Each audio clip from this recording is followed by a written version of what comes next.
Hey guys, welcome back to Prep Humanities. Hope you all are doing absolutely fine. आज के इस video lecture से हम आपका यूनिट 4 स्टार्ट करने जा रहे हैं और आज के इस टॉपिक का जो टाइटल है वो है India's neighbourhood first policy.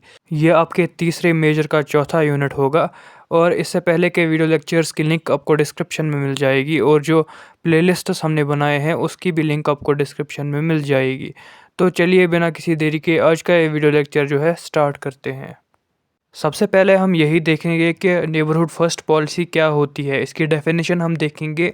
So the neighbourhood first policy is India's foreign policy strategy that prioritises building strong relations with its immediate neighbours.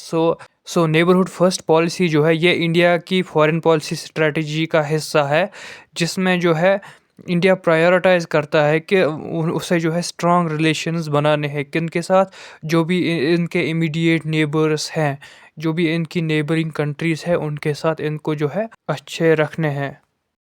सो ये पॉलिसी लॉन्च की गई 2014 के अंदर और इसने जो है प्रोमिनेंस गेन की थी जब नरेंद्र मोदी की सरकार आ गई थी। इस पॉलिसी का जो कोर ऑब्जेक्टिव है वो ये है कि जो रीजनल पीस और स्टेबिलिटी और प्रॉस्पेरिटी है रीजन के अंदर, उसको जो है इंश्योर किया जाए और कोऑपरेटिव टाइज़ को जो है मैनेज और इनकरेज किया जाए। Now let's move ahead and see the importance of India's neighbourhood, यानी कि इंडिया की जो भी नेबरिंग कंट्रीज़ है उनकी क्या इम्पोर्टेंस है इंडिया के लिए। इसकी इम्पोर्टेंस क्या है। सबसे पहली इम्पोर्टेंस अगर हम देखें जियोपॉलिटिकल सिग्निफिकेंस। इंडिया जो है बॉर्डर्स शेयर करता है पाकिस्तान, चाइना, नेपाल, भूटान, बांग्लादेश, म्यांमार और अफ़गानिस्तान से। हमारी जो स्ट्रॉन्ग टाइज़ होनी चाहिए इनके साथ, इन कंट्रीज़ के साथ जो हमारी नेबर्स है, ताकि हमें हेल्प मिल सके कि हम जो है अपनी रीजनल स्टेबिलिटी को जो है मेंटेन कर सके। नंबर 2 क्यों सिग्निफिकेंट है इंडियाज़ नेबरहुड फर्स्ट पॉलिसी, वो ये है कि इकोनॉमिक इंटरडिपेंडेंस, यानी कि ट्रेड और इन्वेस्टमेंट को जो है प्रमोट करता है। ट्रेड और इन्वेस्टमेंट अपॉर्चुनिटीज़ जो है वो बहुत ज़्यादा वास्ट है साउथ एशिया के अंदर। बेटर इंफ्रास्ट्रक्चर और कनेक्टिविटी से जो है हमारी इकोनॉमीज़ जो है बूस्ट हो सकती है। Third importance is security concern. Cross border terrorism, insurgencies और इलीगल माइग्रेशन जो होती है उनको सिर्फ और सिर्फ कलेक्टिवली जो है सॉल्व किया जा सकता है। कलेक्टिव सॉल्यूशंस हमें चाहिए इन टेररिज्म, इंसर्जेंसी या इलीगल माइग्रेशंस को जो है रोकने के लिए। अगर पीसफुल रिलेशंस होंगे नेबर्स के दरमियान तो कन्फ्लिक्ट्स भी बहुत ज़्यादा कम होंगे और मिनिमाइज होंगे। Fourth importance is cultural ties. Shared histories, religion और कल्चरल एक्सचेंज की वजह से जो है बॉन्ड्स जो है स्ट्रेंथन हो सकती है नेबरहुड कंट्रीज़ के अंदर। What are the features of the policy, यानी कि इंडियाज़ नेबरहुड फर्स्ट पॉलिसी के क्या फीचर्स है। सबसे पहला फीचर जो हम देखते हैं वो है priority to SAARC Nations.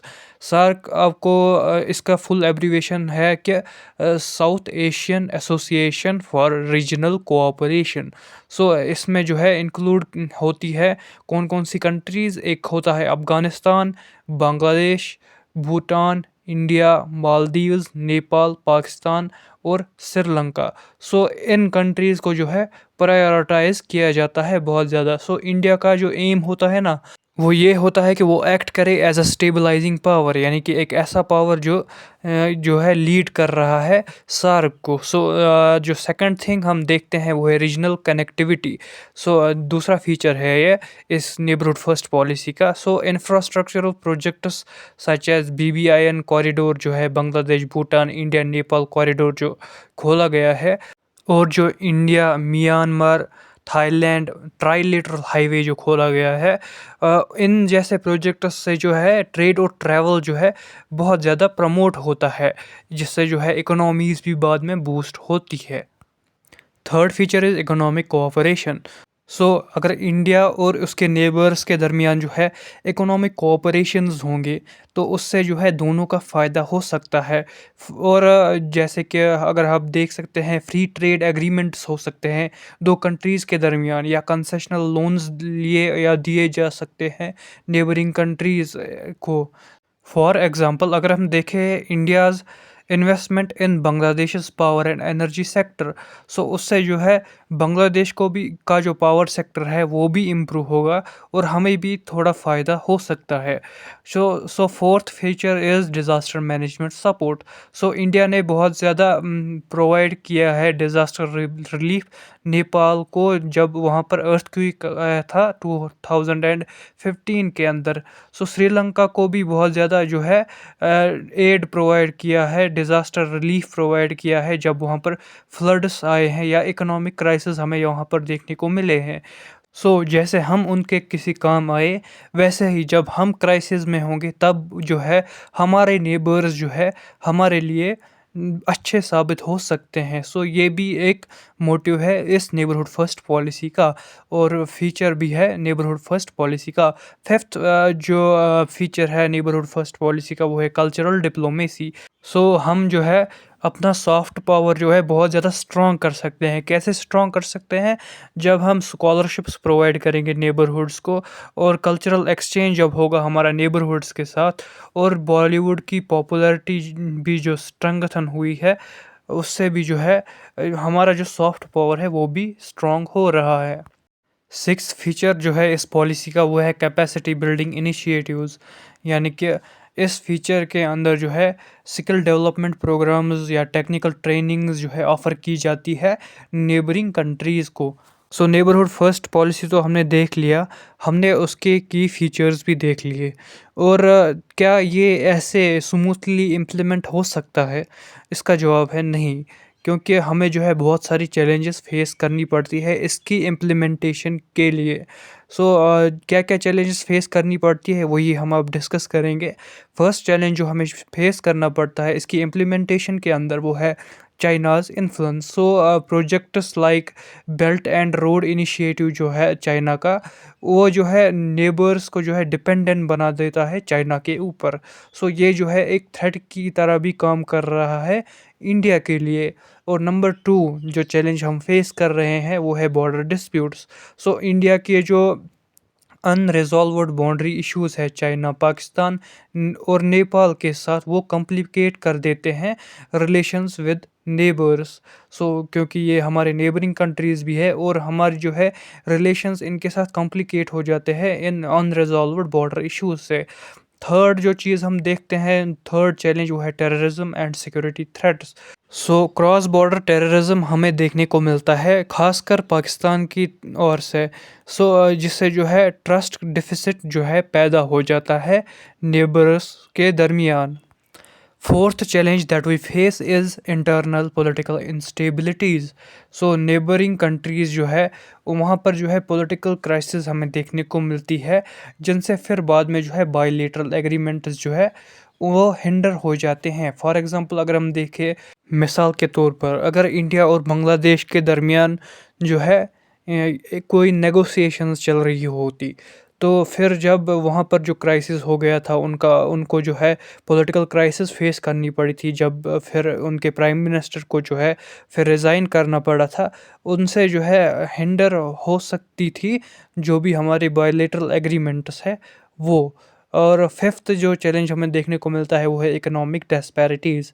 So smaller Nations जो है वो परसीव करते हैं इंडिया की डोमिनेंस एज अ थ्रेट।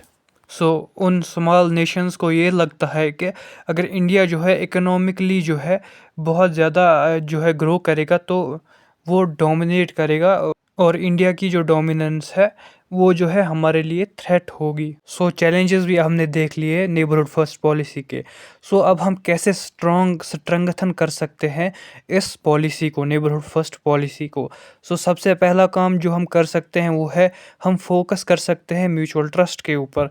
यानी कि जो भी बिग ब्रदर एटीट्यूड वगैरह होता है उसे हमें अवॉइड करना चाहिए और फोकस करना चाहिए कि इक्वल पार्टनरशिप्स पे जो है कम से कम हम आ जाएं।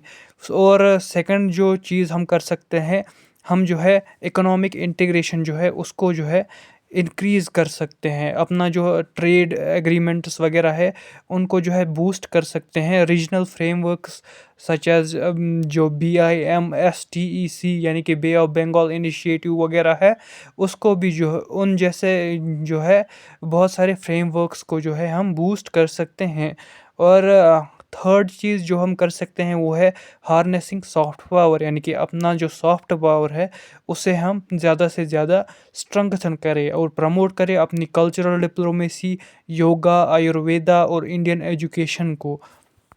इसके साथ साथ हम जो है बॉर्डर मैनेजमेंट को भी जो है एफिशिएंट कर सकते हैं। हम जो है बॉर्डर्स के ऊपर जो है इंफ्रास्ट्रक्चर जो है बॉर्डर एरियाज़ का वो हम स्ट्रेंथन कर सकते हैं। टेक्नोलॉजी को पे जो है फोकस कर सकते हैं और जो डायलॉग होते हैं डिस्प्यूट्स को रिजॉल्व करने के लिए उनको जो है अप्रोच कर सकते हैं पीसफुली।